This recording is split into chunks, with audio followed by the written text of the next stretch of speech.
And we're back. I'm Professor Scott Plum with the Minnesota Sales Institute, and with me is Bill Hellkamp of Reach Development Systems. Social media is a juggernaut in the personal and business landscapes. Twitter, Facebook, Instagram, and numerous others are a part of most people's everyday lives. But as a purely business platform, none of these are as important as LinkedIn. Chances are you have a LinkedIn account, but are you using it as well as you could?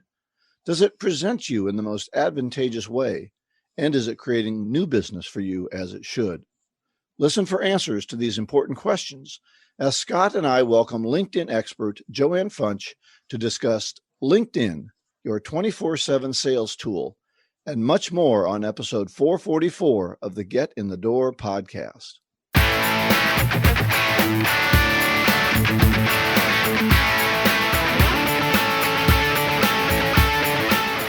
Well, our book club today, we're studying the book Psycho-Cybernetics by Dr. Maxwell Maltz. We're on chapter 2, and the title of the chapter is Discovering the Success Mechanism Within You.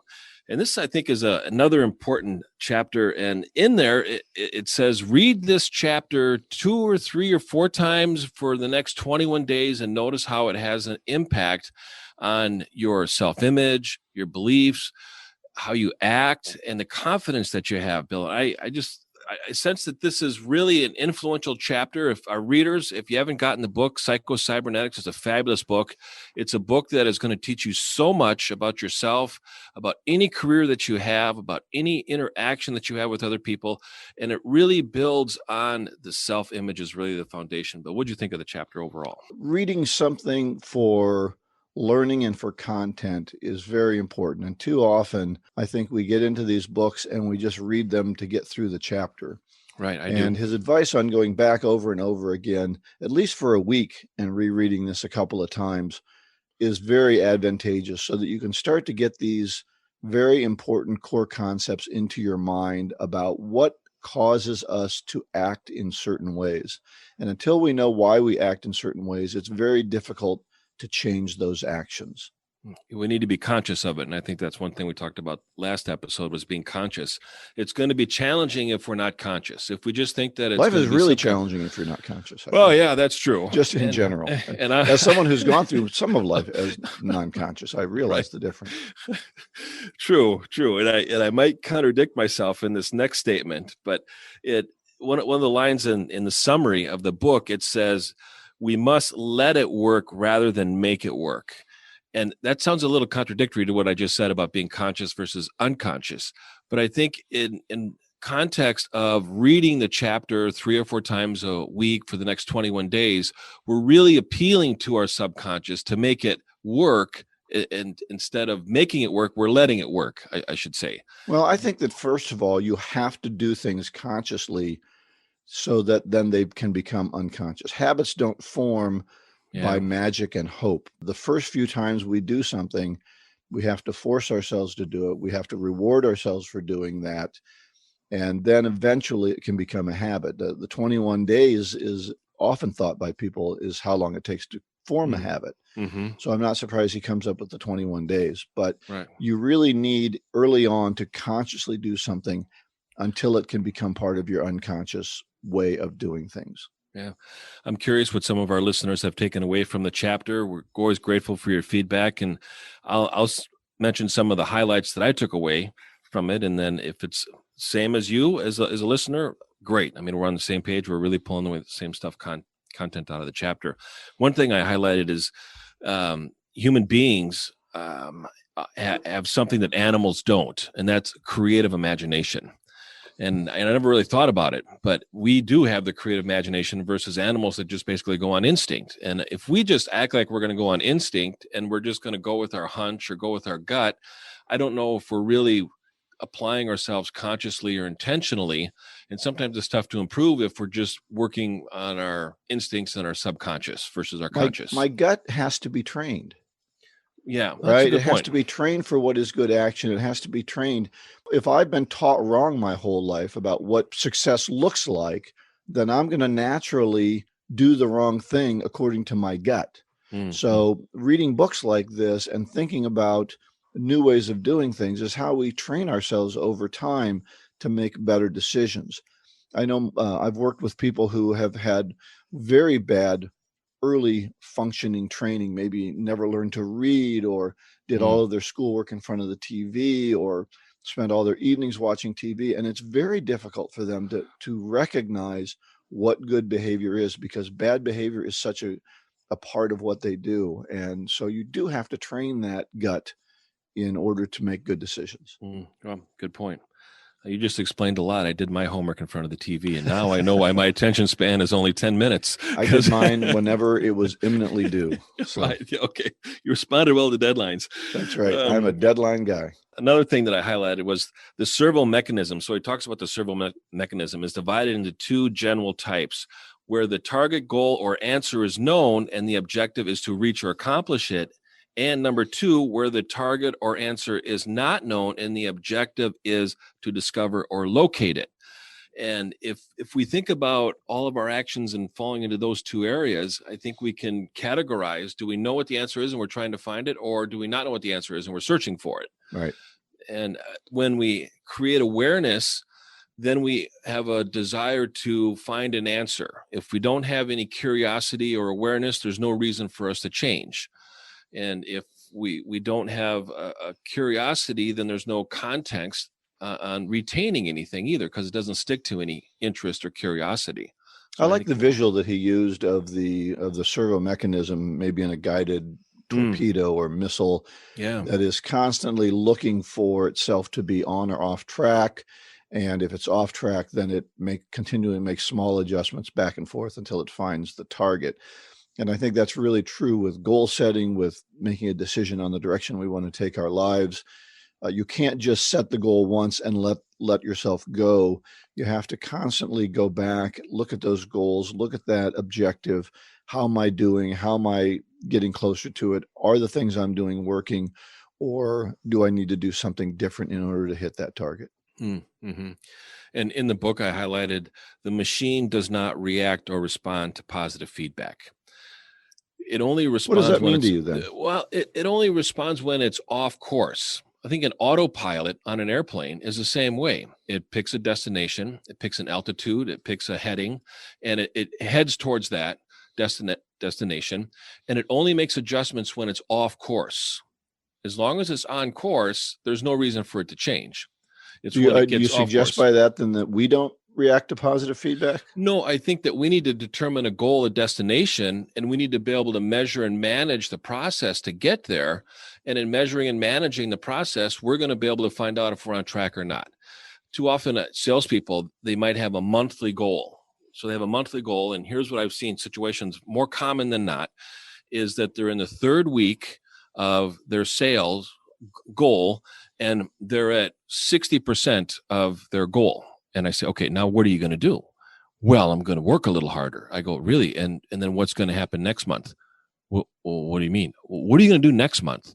Is if you're in the third week, don't be at 60% of your goal. If you're in the third week, be at 80% of your goal, because that's going to make the last week even easier to be able to reach your goal. So are you saying they waited too long to look? They waited too long because they weren't measuring their progress. They were off course after the first week. Right. They never changed their behavior. They never changed their focus. They never changed what they were doing to focus on the outcome. And then they wait too long. And we need to be able to respond to the measurement of the management when we're off course. But I think we also have to recognize that positive feedback is an important part of changing our habits. We need to be rewarded for things that we do well. And we can't just have those rewards be, okay, at the end of the month, I get more sales. That's very far in the future for some people to think. And so if I want to make, 10 calls a day and I need to make them every day, I need to reward myself for those. I need that daily or that almost immediate feedback, both positive and negative, in order to move myself more effectively toward that goal. True. And there's two types of motivation. There's intrinsic motivation, which is a desire to achieve a goal internally, and we just feel better about ourselves. And there's external motivation, which we receive a reward, maybe a dollar amount, or maybe we end up, getting to have, 3 Snickers bars instead of just 2 or something like 5. that. Yeah. So we're giving ourselves an extrinsic motivation. The intrinsic is much better motivation than extrinsic. Extrinsic is also known as a carrot and a stick. And I know a lot of sales managers that do not like managing you know the words I'm talking about, motivation. External. Yes, exactly. Another thing the book highlighted. Well, I think some sales managers don't want to do that because they don't want to do the work of sales management. Well, they want to just sit back and go, okay, you guys do your job, and then we'll all make money. Save it for group, Bill. Save it for group. I think the sales managers have to be working with their sales people to help them accomplish these things. Yeah, they need to be the guide. Yeah, I mean, you can't just sit back and say, I think often they're the cause of, we'll go work harder. You and I have talked about you're going to have a 10% bigger goal next year. Okay, what are you going to give me as tools to achieve that goal? Mm-hmm. Just work 10% harder, or Right. The assumption is you didn't work 10% of your, of it this year. So you're going to have to work 10% harder. Yeah. So, very good point. So there's something that has to go on there that says, I, as a sales manager, need to help guide you, give you tools, give you new processes. Maybe the prices of the product go up. What are we going to do better to hit that 10 or 20% new goal? Yeah. I just have 2 more things and we can move on. Another thing that I highlighted was that patience, and again, this is written by a doctor, a past plastic surgeon doctor, who talked about patients did not merely remember past experiences, they relived them. And I think this is really important when salespeople are going through a presentation or they're going through a call, is they need to relive the dress rehearsal. So go through a dress rehearsal, go through the process, role play with somebody. And when you get on the phone with them, you're not necessarily remembering the script, you're reliving the experience that you went through when you were preparing for the call or the presentation. I find this really true when I teach people about presentation skills, because that's a very emotional, a very challenging thing for a lot of people to get up and present. And we talk about the videos that they've created over time in their heads. Were they successful? We often go back to their high school presentation course, because we all took some kind of presentation course in high school, and most of them were destined to fail because of it. And that's their video in their mind of what happens when you get in front of an audience. Well, they make fun of you and criticize you, and then the teacher tells you all the things you did wrong. And so we have all these bad experiences. One of the things I work really hard on in the training that I do is to have them have good experiences, so they have new videos that they can play in their head. So I absolutely believe that we do relive past experiences, especially negative ones that cause us to not step forward and do the things we need to do, which might be in prospecting or reaching out into an uncomfortable situation. Yeah, so true. The last thing that I'll share is in the book, it says you cannot merely imagine a new self-image unless you feel that it is based upon truth. And sometimes when people are having a bad week or a bad day, I always ask them, where's the evidence of that? And they really kind of struggle with finding the evidence to support something. Oh, they're thinking with their gut again.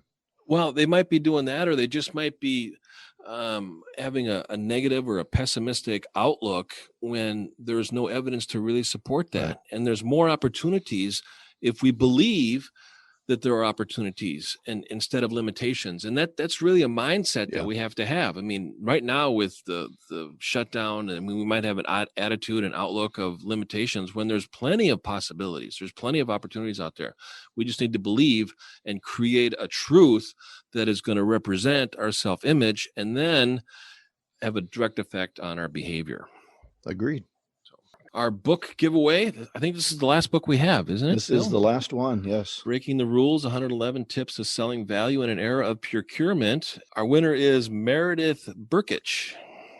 Did I say that right? She signed up through the website and sent us a request that she wanted to be put on this list. So that's, we do encourage you to go to getinthedoorpodcast.com and look at the website. If you have a question, if you want to talk about the book, you want to talk about something our guest said, something that we said, just go ahead and contact us. We love to hear from you, and we love to answer questions on the podcast.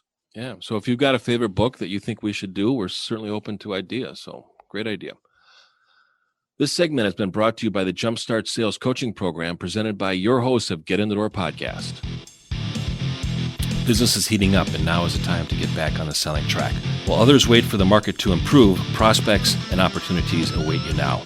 Perhaps you want to be more productive on your prospecting, or you'd like to increase your closing percentage. Maybe having meetings online is not as comfortable as being in person. Sales reps are telling us they need some honest accountability and skill development to rise above the competition. Whatever your reason, this is the perfect time to engage with an experienced sales coach. That is why the host of Get in the Door podcast, Professor Scott Plum and Bill Hellkamp, have developed the Jumpstart Sales Coaching Program. For only $495, you can receive personal coaching from the same sales professionals you enjoy on this podcast. It all starts with a discussion to give us your insights into your specific goals, challenges, needs, and motivation. After your 1-hour online session to jumpstart your coaching process, you will receive 5 more half-hour individual coaching sessions to enable you to make improvements over time and create new habits. Most salespeople make their money back with just one sale. Go to getinthedoorpodcast.com to contact Bill or Scott about the Jumpstart Sales Coaching Program. Do you believe you deserve better results?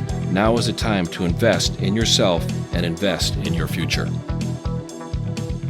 Well, we are very excited today to have a guest with us, JoAnne Funch, and her topic is LinkedIn, your 24/7 sales tool. And I've been fortunate, and Scott has too, to work with JoAnne for, I've worked with her for 4 years on the board of the PSA, the Professional Sales Association. JoAnne's a marketing expert. She has over 25 years of experience and has seen changes to the market that really have been brought about by social media. Her number one core value is connection, and that value defines everything she believes and is a key principle for guiding other professionals from making random connections to making strategic and high-value connections that result in more profitable long-term opportunities. JoAnne, thanks for joining us. Hey guys, thanks for having me. What an honor to be with you. Wow, that's no one's said an honor before, Scott. Thank you. Thanks, JoAnne. Great having you. Yeah. So tell us why you decided to focus with all the other social media platforms out there. Why have you decided to focus on LinkedIn, and why is that important for sales professionals?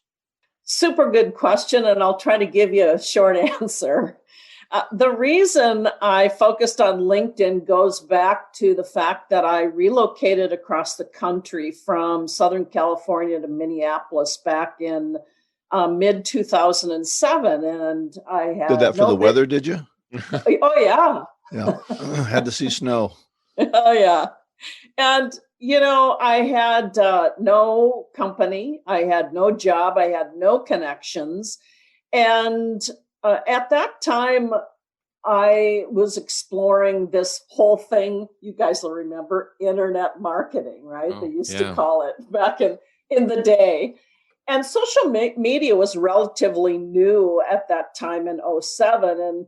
And long story short, I really immersed myself in learning both internet marketing and social media. And for me, being new to the Twin Cities, I needed to meet people. And so I started using this tool called LinkedIn. And I was an early adopter, but what I found for me was it was this place to build connection, to build network, to find out what people were doing. And so to answer the second part of your question, that's why it should be important to salespeople, simply to build a network of people you don't know.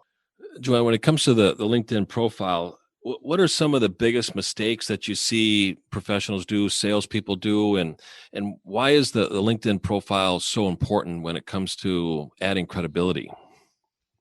Hey, another good question. Well, first of all, I would say, people are meeting us online more than offline, right? In today's world. Certainly now, right, yeah. So, right? And prospects are Googling our name and our company. And more often than not, your LinkedIn profile is going to show up in the top 3 search results. So, there's a hard and fast reason right there. If you have a great LinkedIn profile that's clear about what you do, who you serve, and how you get results, then it can be working for you 24/7 and anytime someone visits that profile. And in terms of the mistakes, I could give you a laundry list, but let me just give you a few that I think are the most important. Number one, your profile isn't clear in terms of what you do and the results or the problems that you solve. I think that's huge. You don't articulate your differentiators. So how is your business, your company, and your services different? Why should I pay attention to you? And thirdly, you don't have any recommendations. And we live in this world of social proof, and social proof matters whether you think it does or not. And when I go to someone's profile and I see the last recommendation they had was 10 years ago, my mind says, well, what have you been doing for 10 years? Yeah, I think that's so important. I was on a call just a few days ago, a networking group, small networking group, and there was one individual, and they didn't put their picture up. They didn't put their video up. And then when they were asked to articulate what they did, they couldn't really say it. So it's like they couldn't communicate well what they did to the group. How are they going to communicate that to somebody who they want to sell to? Yeah, absolutely. And good point that you made, Bill, was that, a first impression can turn people off. If you don't have a picture, if you can't even communicate in one sentence what you do, it turns people off. I had an experience where somebody sent me an email and they worked for a physical security company. And the email was like from sales and then the security company, and they listed some stuff and then they had their name at the end. Well, I looked them up on LinkedIn. They were not found. They didn't have a phone number at all on their email. Yeah. And I had to hunt for the phone number to call and get a hold of this person. And I said, I'm kind of curious. Do you find that people respond well to your emails? They go, no, they don't. I go, what do you want some feedback? Number one, you don't even have a LinkedIn profile. How do I even know you're working for a security company? Right. And so often, or that you even exist at all as an individual. Well, it seems like a front. LinkedIn is certainly easy to manage and control, and everybody owns their LinkedIn profile. The companies don't own the LinkedIn profiles of the employees, right? Am I correct on that, JoAnne? Yeah, you are correct. So when it comes to LinkedIn, it's a tremendous, powerful resource and tool to add credibility. When you're a salesperson and you're calling a prospect, what do you think that prospect's going to do if they're really interested and curious about having a relationship with you? They're going to go to LinkedIn and look you up. And if you don't even say that you work for that company, guess what's going to happen? Absolutely nothing. I assure you, nothing will happen. If you do not have the phone number of the company that you work for, and sometimes phone numbers, you can add it into the description if you want. But if you don't even have an email address that you work for that company and you're using Gmail or Comcast, what kind of commitment are you demonstrating that you work for that company and that you're not using your LinkedIn profile to find a job with somebody else? I, as a prospect, am not going to buy from somebody who can't even commit to their employer. Yeah. How can you possibly commit to me? Well, I think, too, that when they don't put a picture on, I'm not sure who they are. When they don't put any kind of contact information, I don't know why people, maybe they're so afraid of being contacted by somebody that they can never reveal their phone number, never reveal their email. It's all a big secret. And I just don't contact them, I guess, because if your whole life is a big secret, which I see on your profile, then you just don't want to, you're not open to talking to people. Yeah. Sometimes they say, I just get a lot of calls from recruiters. Oh, you poor thing. Do you not know how to, do you not know how to handle that phone call? Do you want to, how many calls are you missing from prospects of people that you're reaching out to? I assure you, a lot more of those people are not calling you than recruiters are calling you. Mm-hmm. Yeah. And I'll tell you something else that I find really interesting. And so if there's any millennial age people listening, I would pay attention to this, because we all communicate differently generationally. And I talked to a gentleman the other day who was in his 70s, and he picked up the phone and he called me. He got my phone number from my profile. And he even laughingly said, well, JoAnne, I just thought I'd pick up the phone. People don't do that.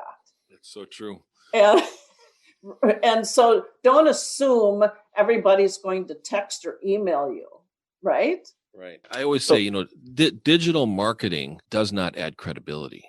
It makes No. it easier for companies to promote themselves, but does it add credibility? I'm not sure. Mhm. Does AI add credibility? Absolutely not. No, it doesn't. What adds credibility are two people having a conversation about what's important. That's credibility. Absolutely, yeah. Yeah. So millions of people now on LinkedIn, right? How do we break through the clutter? How do we use this tool? A salesperson, does a salesperson use this tool to find new business? I think it's pretty simple, quite honestly. I think you find and connect with the right people by utilizing the search functionality. I'm amazed at the people, even with free accounts, that aren't leveraging the search functions. And second, come from a relational perspective versus a transactional one. And to me, that means being interested in somebody and being interesting to them. Mm-hmm. So obviously you've seen some mistakes people make when they're trying to reach out. Oh my God, yeah. It's, to me, it's so simple. And I think people overthink it, quite honestly. If I were sitting across from the table from you, we would have a conversation, right? We would ask questions. We would be inquisitive. But for some reason, people get online. It's almost like they freeze. They don't know how to start a conversation. They don't know how to ask good questions. I don't think they're curious too. Scott and I have been talked about this a lot recently. All I can think about is what I want to do to you and not about you and what your needs might be. So let me just start throwing options at you to see if any of them fit. I so agree.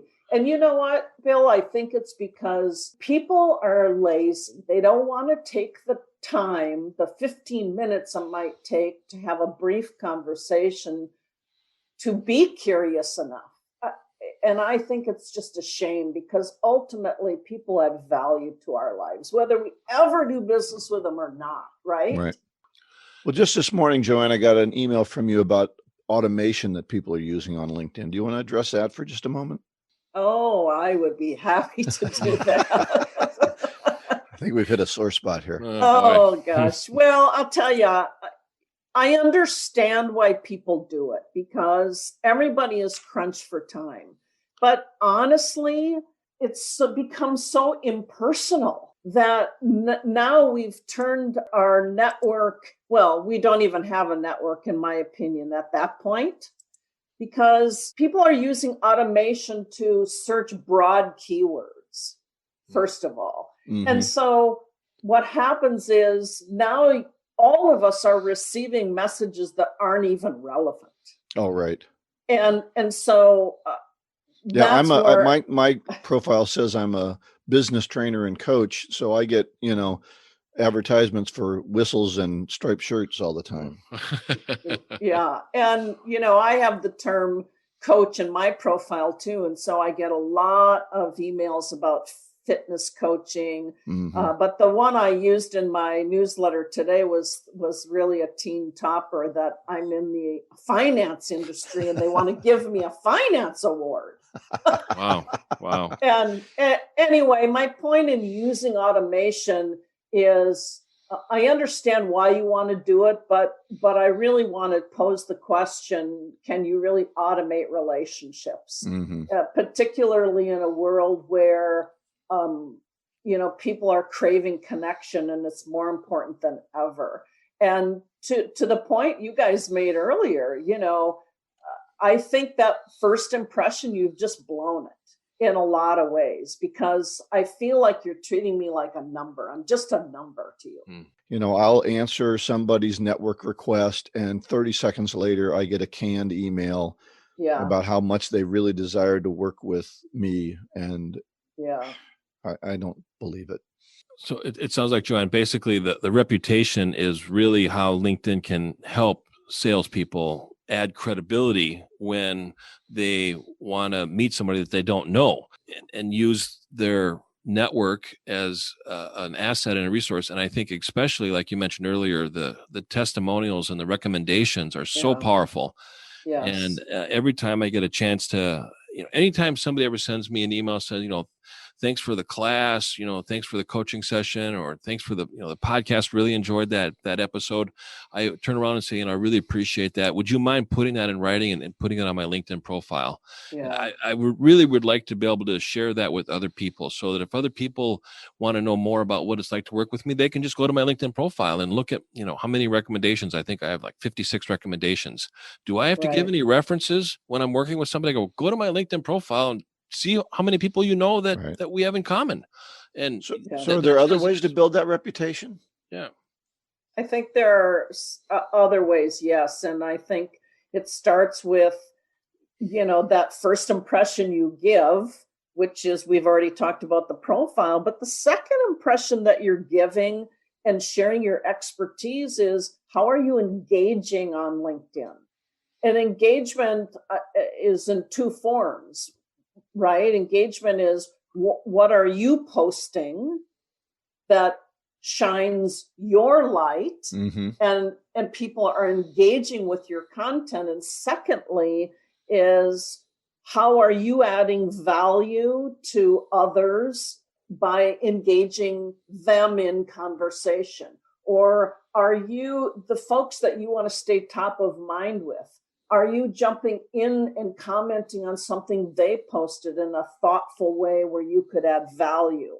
You can't sit back and be an onlooker anymore. If you really want to show your expertise, you have to do it through content, and you have to do it through engagement. Yeah, from someone who puts content on, I know you and Scott both do as well. I really like it when someone comments. A like, a thumbs up really doesn't, it's just not meaningful to me, because I don't learn anything from that. Whereas if they make a comment, I can sense what they pulled out of, whether it's an article or a video or anything else that I did. The comment is much more valuable. Right. And I will tell you this, from a sales perspective, if you are intentionally engaging with the content of your prospects and your referral partners, and you're doing it in a thoughtful way, other people that are associated with them will notice. I can't tell you how many people have reached out to me after I left a comment on someone else's post. So if you don't think it matters, I would tell you, guess again. It does matter, and it does work. Excellent. Well, unfortunately, we're running out of time for today. We have loved having you. Any final thoughts that you'd like to bring up about how salespeople can more effectively use LinkedIn? Just this: be willing to invest in your most valued relationships, and they will invest in you. About how much time do you take a day, or how do you organize yourself around LinkedIn, JoAnne? Well, the key is not time. I spend maybe 15 minutes in the morning and 50 minutes in the afternoon, but it's consistency. I'm very consistent, and that's what pays off. Thanks, JoAnne, for being with us. I know our listeners got a lot out of it. We're going to put a link on our webpage, getinthedoorpodcast.com, to your website, so people can go to the getinthedoorpodcast.com and get a direct link over to your page. And I encourage people to send an email and an invite to JoAnne and get linked in with her. And then you'll be able to follow her on LinkedIn. And as she shares advice, you'll be able to see it appear in your timeline. And I really encourage you to adopt it and incorporate it into your LinkedIn strategy. And again, LinkedIn is a powerful tool. It's free to really build and enhance your reputation. So thanks, JoAnne, for being with us. Yeah, JoAnne, thanks a lot. Thanks for having me. This segment of the Get in the Door podcast is brought to you by The Art of Prospecting, Your Guide to Getting in the Door by Steve Kloida. Steve Kloida was known internationally for increasing salespeople's ability to make solid appointments with qualified prospects. You too can learn this essential skill by ordering a copy of his superb book, The Art of Prospecting, Your Guide to Getting in the Door. In this book, Steve shares the top strategies and tactics he has developed, implemented, and personally tested with more than 1 million sales and prospecting calls. You can get his book on the website, theprospectingexpert.com. In addition, check out his other great online resources. Instant Sales Coaching, which will guide you through 5 online success modules. A guided prospecting process entitled Call Reluctance Transformer, and the Magnetic Selling Strategies Workbook, a detailed step-by-step guide to increasing your sales. Get any of these valuable resources at theprospectingexpert.com. As we start to wrap up the show, we've got our golden nugget today is a quote from my favorite philosopher, Plato, for those of you that are playing along at home. And it is, courage is knowing what not to fear. You like this guy, Pluto. I do. I like Plato. I think, he's a great philosopher. If anybody has studied philosophy, I believe he was a student of Socrates. And Plato took credit for a lot of Socrates' content. He had he was on LinkedIn earlier. Yeah, he might have been on LinkedIn. I don't know if it's been around that long, but that's right. Well, I think I would look at the converse of that more, is knowing what to fear, right? Choosing well what we're going to fear and moving boldly ahead in those things. In World War II, we have nothing to fear but fear itself, I think, by Franklin Delano Roosevelt. And fear can really paralyze us, and I've seen people it happens all the time. Instead of making a small movement towards success, they get afraid of something, they get paralyzed, and they don't know where to turn next. So know what to fear, know what not to fear. True. So make sure you go to getinthedorpodcast.com. We'll have all of the show notes, the link to JoAnne's site on that as well.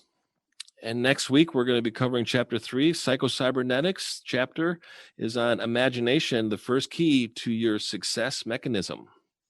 And the topic will be stop helping people. My topic. Helping. Go out and get better one skill at a time. Joyful selling.